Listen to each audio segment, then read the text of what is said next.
And President of the Carrington Fellowship, Olusola Owonikoko, joins us via Zoom to discuss the commemoration of this year's International Youth Day. Good to have you join us.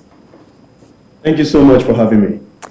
So when you look at the issues, global issues facing young people, whether it is in Africa or other parts of the world, it is about the same, some just in more having more gravity than others. For example, unemployment, inclusion, these are some of the issues. Are we not dealing with this issue at all, or we are slow in terms of how we handle them? Well, I think it's a mixed feeling. There are several actors, several aspects that are trying to address these issues.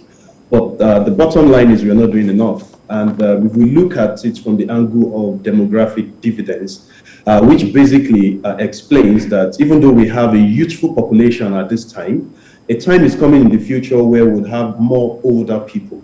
And if we do not adequately empower young people at this point, then we are going to be in a big mess at that point. So I would say we're not doing enough. There's a lot we have to do to position young Nigerians for opportunities, to be able to be empowered and enlightened, to maximize the resources and opportunities that we have in Nigeria, across Africa, and globally. Like, you know, it's a global community now, and young people shouldn't be restricted to local opportunities. But then even the local one, we're not maximizing those opportunities.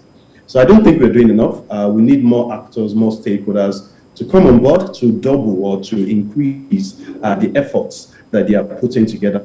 Even more important is the need for multi-stakeholders partnership, for people to come together, you know, from education.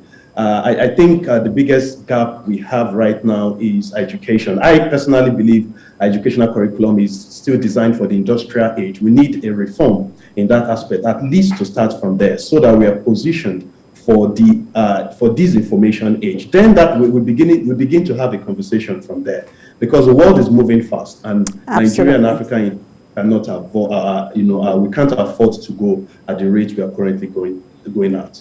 So when we talk about this, we tend to talk about this in terms of unemployment and ensuring that, you know, there is job creation. But I want to switch gears a bit and look at wealth transfer.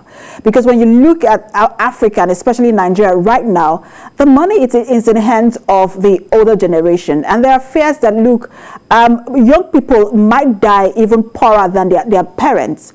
How do we ensure wealth transfer, which is a big issue at the moment? Wealth transfer is really important. There are ways that are natural for wealth to be transferred, but we have to be much more deliberate about it. I think the first thing is to focus on new generation skills. We talk a lot about the industry of the future of work, and it is real, because either we like it or not, the wealth is going to be transferred. The question is, where is it transferred to? It is either the wealth is transferred out of the system to the communities outside Nigeria, or we position our own people to be the recipient of that wealth transfer. And very importantly is giving young people skills that are relevant for the 21st century. And tech skills, of course, is at the center of it, but it's a lot more than that. Social skills, diplomatic skills, collaborative skills, networking skills, and of course, very importantly, is tech skills, which the entire world is built around now and is driving engagement. You know, we are fast going beyond the world where young people leave school and then they are waiting for jobs to come to them. And I know that is how we define employment at this age. But things are moving fast, because even the things we call jobs, the things we call employment as we used to know them, are changing. We are getting to an age where people can both be entrepreneurs and entrepreneurs at the same time. But what activates all of this is how prepared we position a young population to take up all of this advantage and to receive the wealth that generations before us have built. Absolutely. Not just to receive them, but to effectively manage. I'm sorry, I had to cut you. We do have to leave it there because of time. But thank you so much for your contribution, especially in terms of my last question. President of the Carrington Fellowship, Olusola Owonikoko, so great to have you join us.